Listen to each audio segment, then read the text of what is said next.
أعوذ بالله من الشيطان الرجيم. بسم الله الرحمن الرحيم.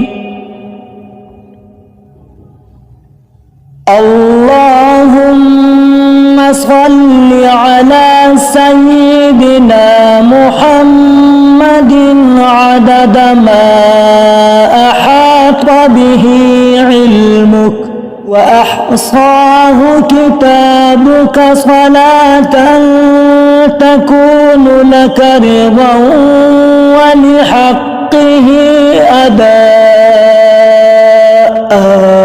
ولحقه داء، وأعطه الوسيلة والفضيلة والدرجة الرفيعة، وابعثه اللهم المقام المحمود الذي وعدته، واجزه عنا ما هو أهله وعلى جميع إخوانه من النبيين والصديقين والشهداء